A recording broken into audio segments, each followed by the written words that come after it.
नमस्कार, आप देख रहे हैं बी भारत और मैं हूं आपके साथ खुशी। आइए रुक करते हैं आज की बड़ी खबर की ओर। लोकसभा चुनाव में करारी हार के बाद एक्शन में मायावती भाई आनंद को सौंप सकती हैं ये अहम जिम्मेदारी। लोकसभा चुनाव में करारी हार की समीक्षा के लिए बसपा प्रमुख मायावती ने 23 जून को पार्टी की राष्ट्रीय स्तर की बैठक बुलाई है।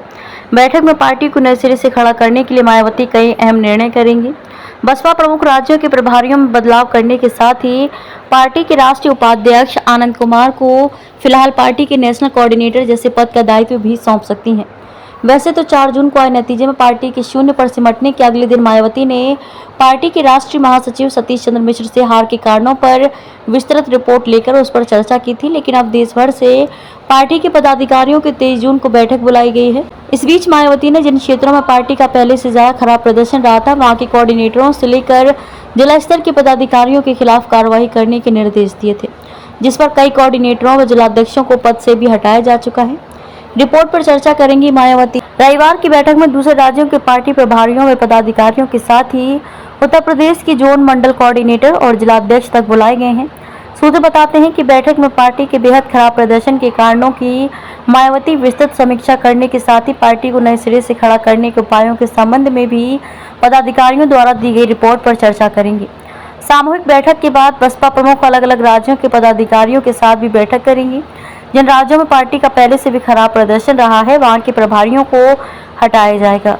महाराष्ट्र, हरियाणा जैसे जिन राज्यों में निकट भविष्य में विधानसभा के चुनाव होने वाले हैं, वहां की टीम में व्यापक बदलाव किया जाएगा ताकि विधानसभा चुनाव में पार्टी का पहले से बेहतर प्रदर्शन रहे।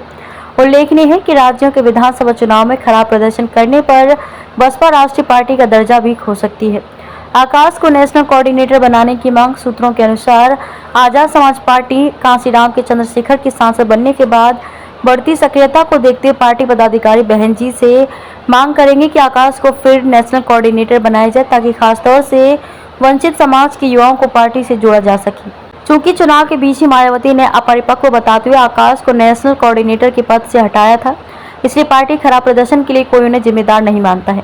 ऐसे मायावती देर सवेर आकाश को फिर से पार्टी की अहम जिम्मेदारी दे सकती हैं, लेकिन उससे पहले चुनाव के दौरान सीतापुर में दिए गए विवादित भाषण को लेकर दर्ज एफआईआर निस्तारित होने का इंतजार किया जाएगा।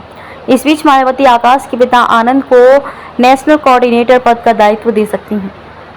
अब तक के लिए बस इतना ही। फिर होगी आपसे मुलाकात ऐसी एक और बड़ी खबर के साथ। तब तक के लिए नमस्कार और देखते रहिए बी भारत। ऐसे लेटेस्ट अपडेट्स के लिए हमारे चैनल बी भारत को सब्सक्राइब करें और तुरंत नोटिफिकेशन पाने के लिए बेल आइकन प्रेस करना ना भूलें। यदि आप हमें फेसबुक के माध्यम से देख रहे हैं तो हमारे पेज को फॉलो जरूर करें। धन्यवाद।